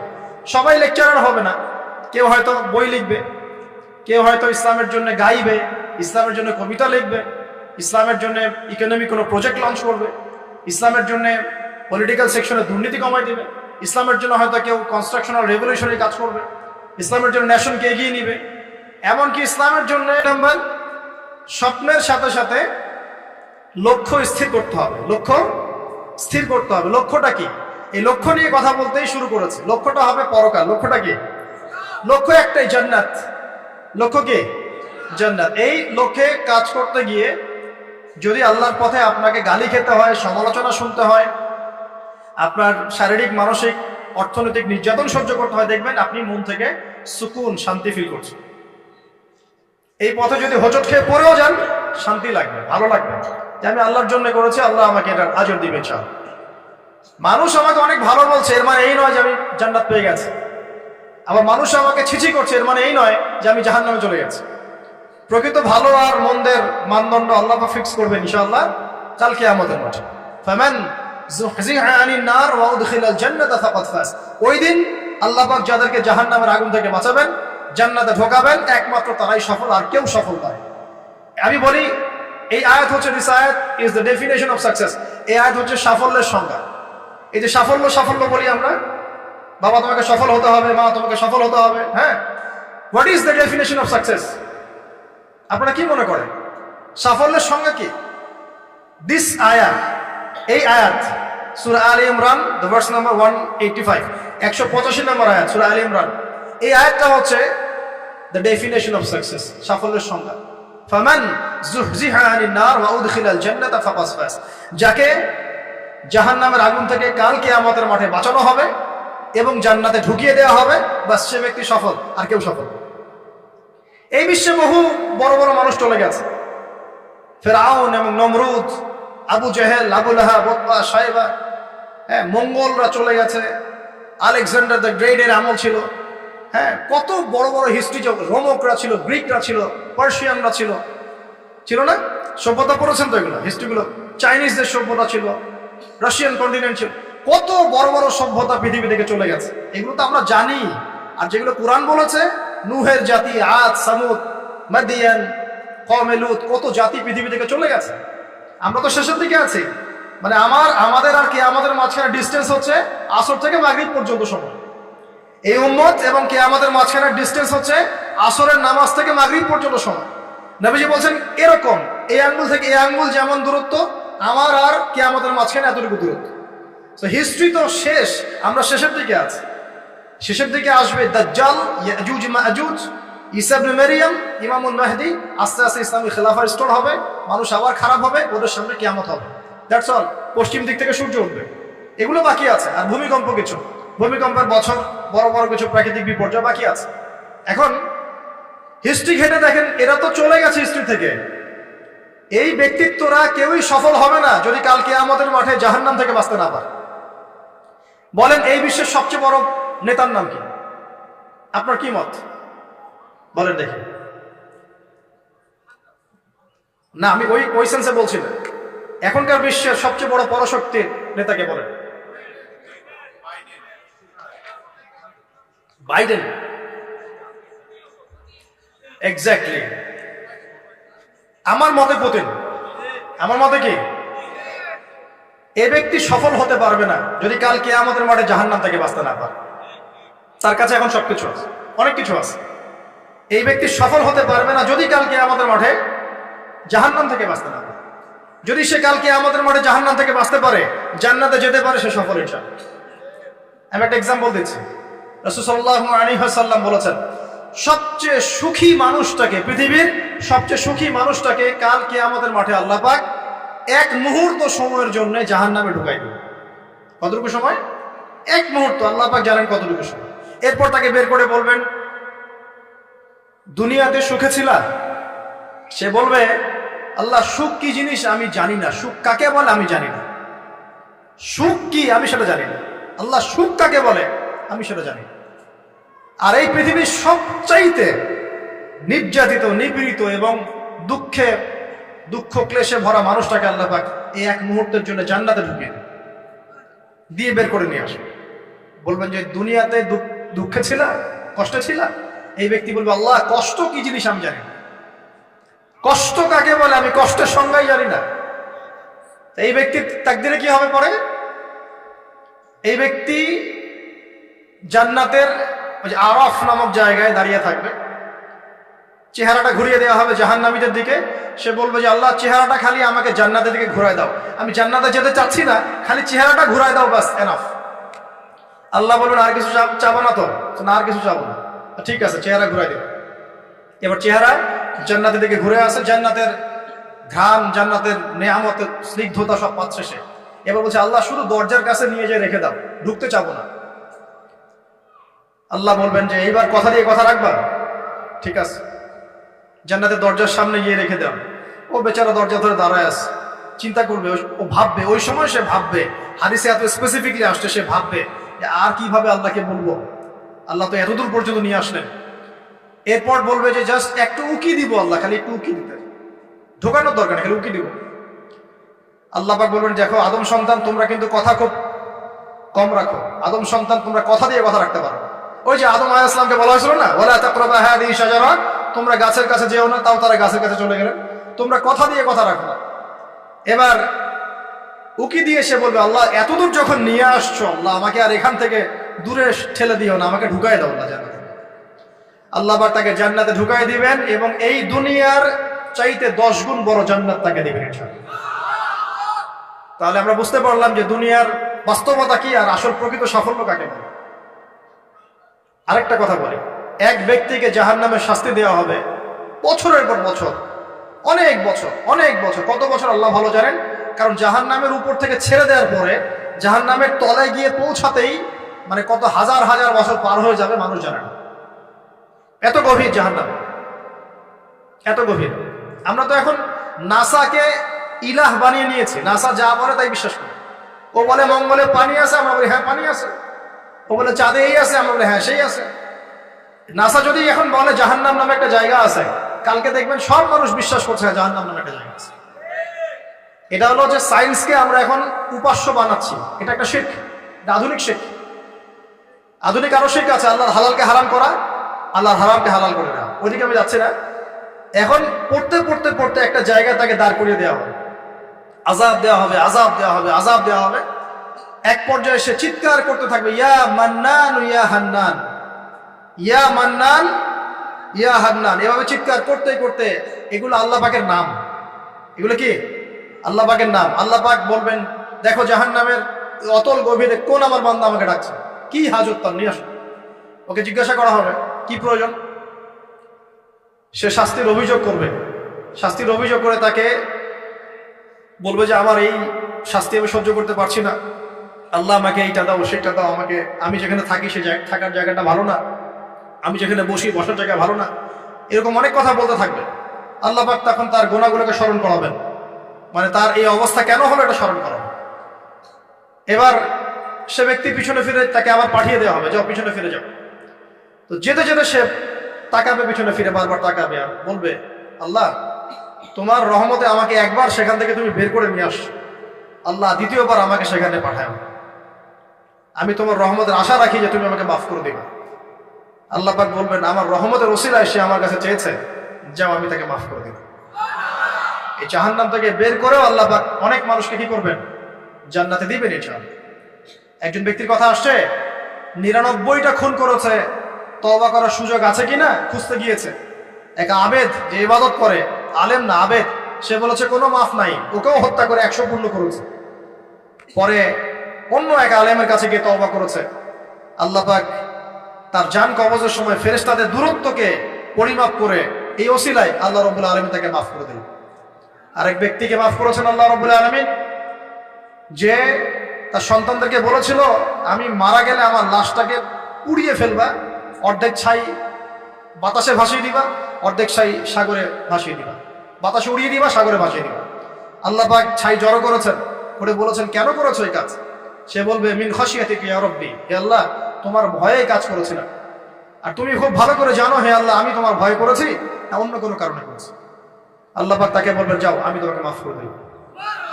এক নারীর কথা আসছে, ব্যভিচারী মহিলা, জিনা করে, পতিতা মহিলা, একটা কুকুরকে পানি পান করিয়েছে, আল্লাহ তাকে মাফ করে দিয়েছে।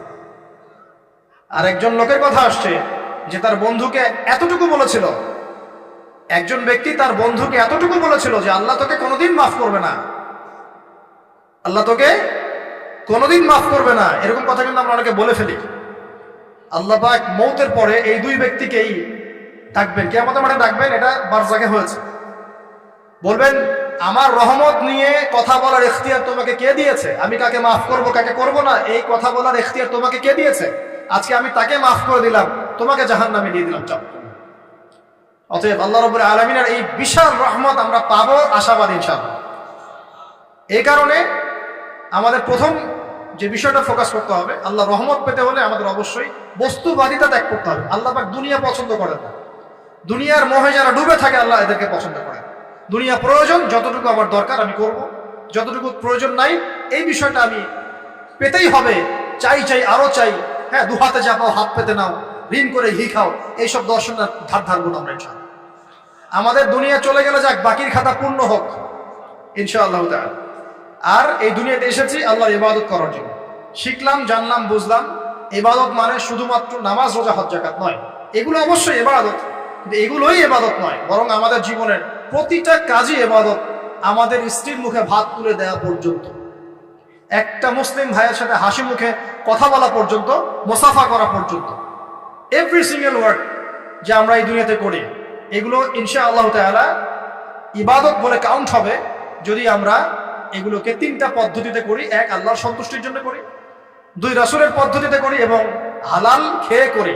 ইনশাআল্লাহ তাআলা আল্লাহ পাক আমাদের সবাইকে এভাবে ইবাদত করার তৌফিক দান। আর শেষ করার আগে আমি আর কয়েকটা পয়েন্ট টাচ করে শেষ করে দিচ্ছি, রাত অনেক গভীর হচ্ছে। আসন্ন রমজান মাস আমাদের সামনে আছে। আমাদের সামনে বলতে এই তো 2 সপ্তাহ হয়তো বাকি নাই।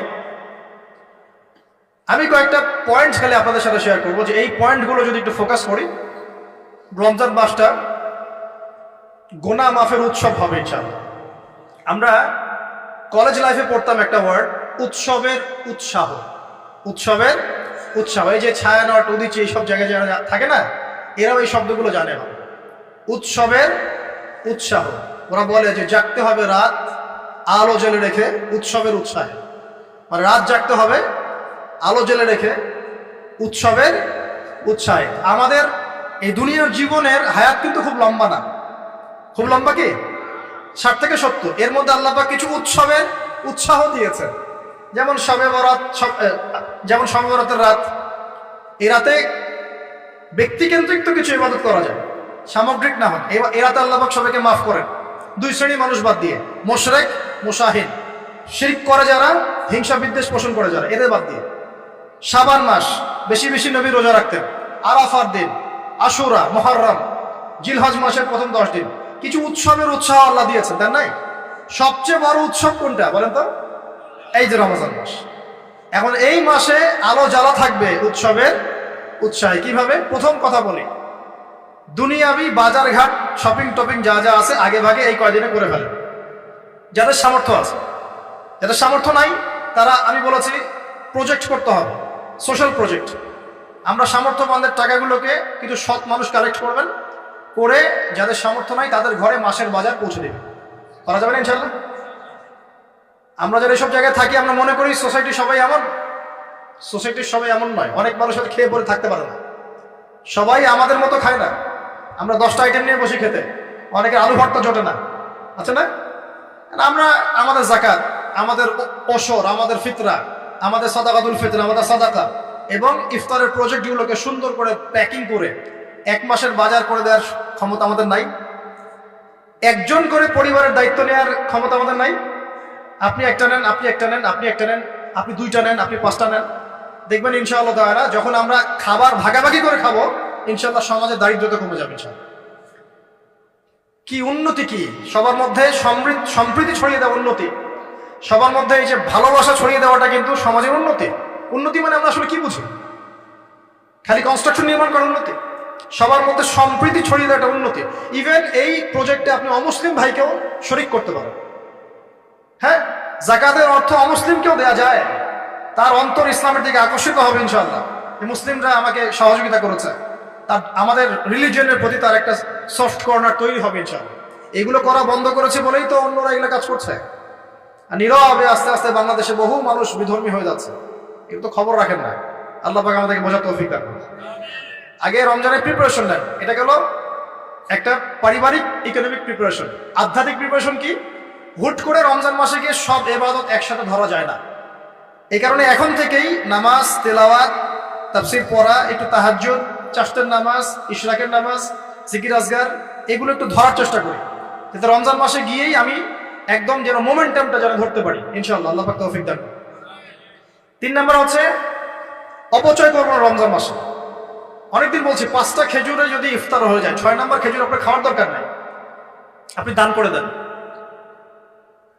2টো জামা দিয়ে ঈদ হয়ে যাচ্ছে, 4টা জামা কেনার দরকার নাই, বাকি 2টো দান করে দেন।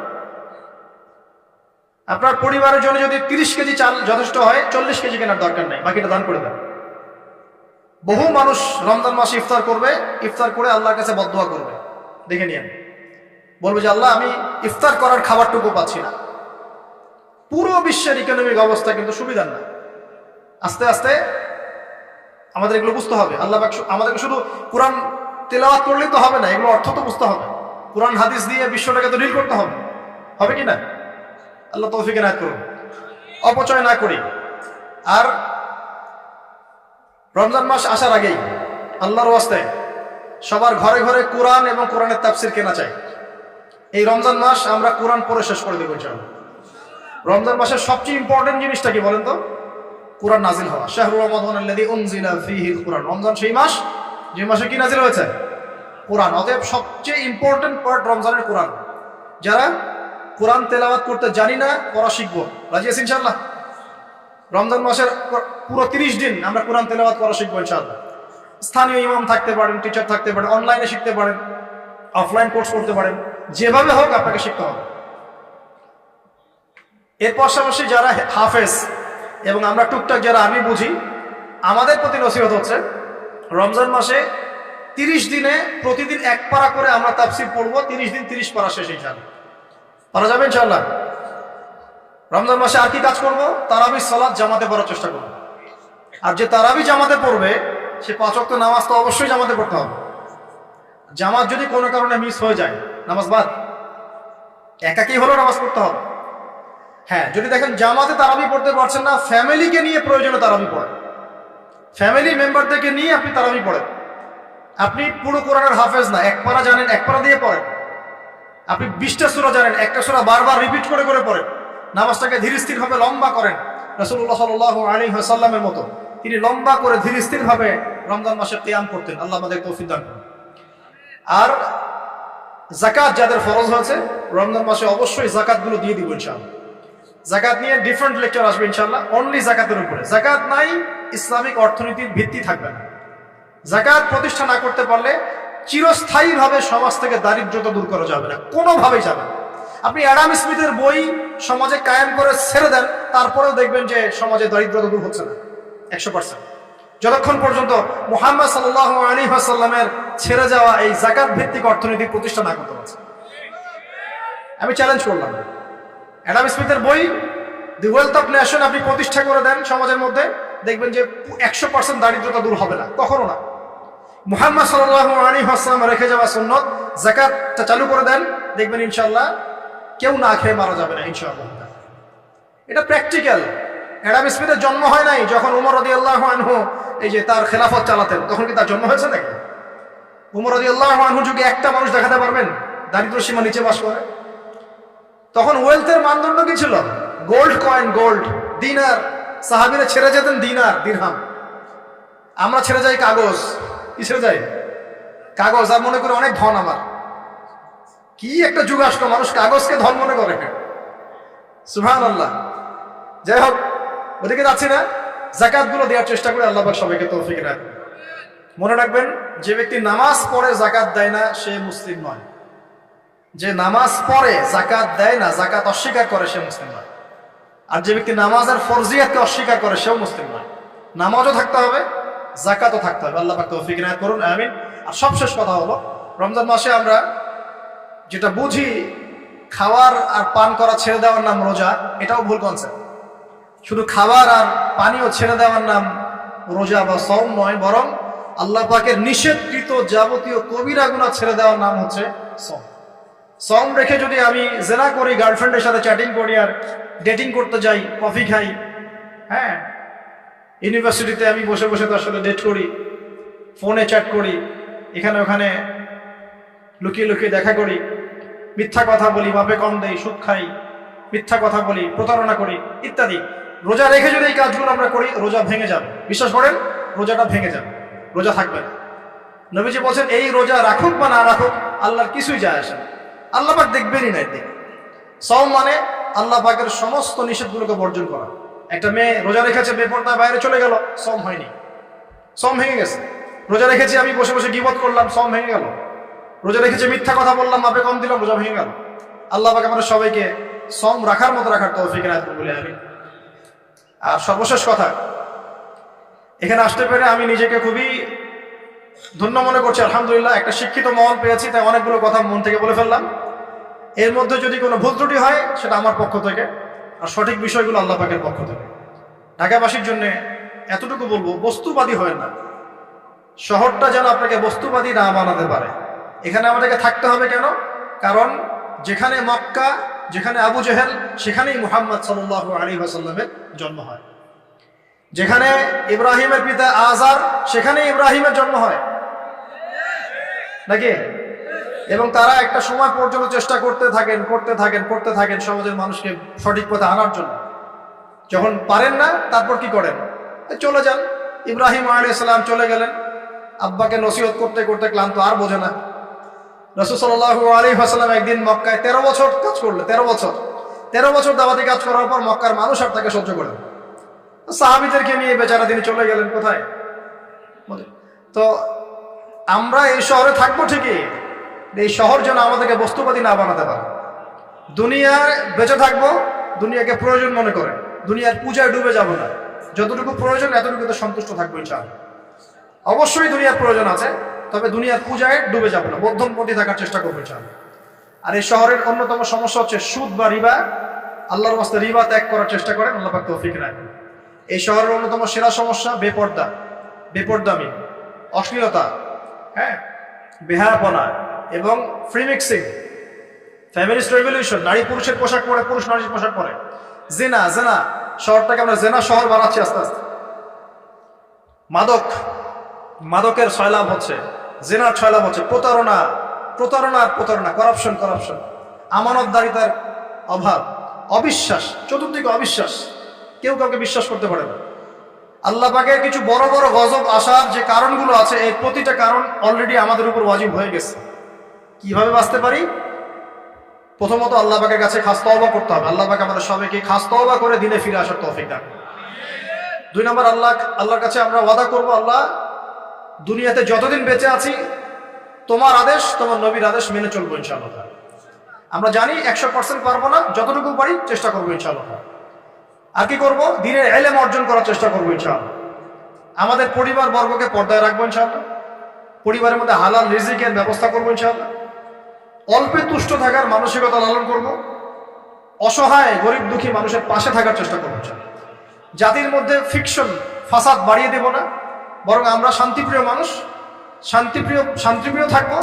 গঠনমূলকভাবে আমরা যুগ এবং জিজ্ঞাসার জবাবগুলো উপস্থাপন করবো ইনশাআল্লাহ। যার অন্তরে আল্লাহ হেদায়েত দিবেন সে মানবে, যার অন্তরে আল্লাহ হেদায়েত দিবেন না সে মানবে। এভাবে ইনশাআল্লাহ আমরা আমাদের জীবনটাকে এগিয়ে নিব এবং আমাদের সন্তানদেরকে মানুষ করে যাবো ইনশাআল্লাহ, যাতে করে আমাদের পরবর্তী বিশ্বটাকে ওরা ডিল করতে পারে। আমি জানি না তারা কি করবে, তারপরেও এতটুকু বলি যে আমাদের সামনে একটা ভয়ঙ্কর বিশ্ব অপেক্ষা করছে। যদি আমরা এখন সচেতন হতে না পারি এবং এই প্র্যাকটিক্যাল কাজগুলো করতে ব্যর্থ হই, আগামী দিনগুলো আমাদের জন্য খুব শুভকর হবে বলে আমি মনে করি না। আল্লাহ রাব্বুল আলামিন আমাদের সবাইকে কথাগুলো বোঝার এবং আমল করার তৌফিক ইনায়াত করুন, আমিন। আকুলু কওলি হাযা আস্তাগফিরুল্লাহ লি ওয়া লাকুম ওয়া লিসাইরিল মুসলিমিন। বারাকাল্লাহু লানা ওয়া লাকুম বিল আয়াতিল হাকীম। ইন্নাহু তাআলা জাওয়াদুন কারীম ওয়া রাউফুর রহিম। আমরা আল্লাহর কাছে দোয়া করব।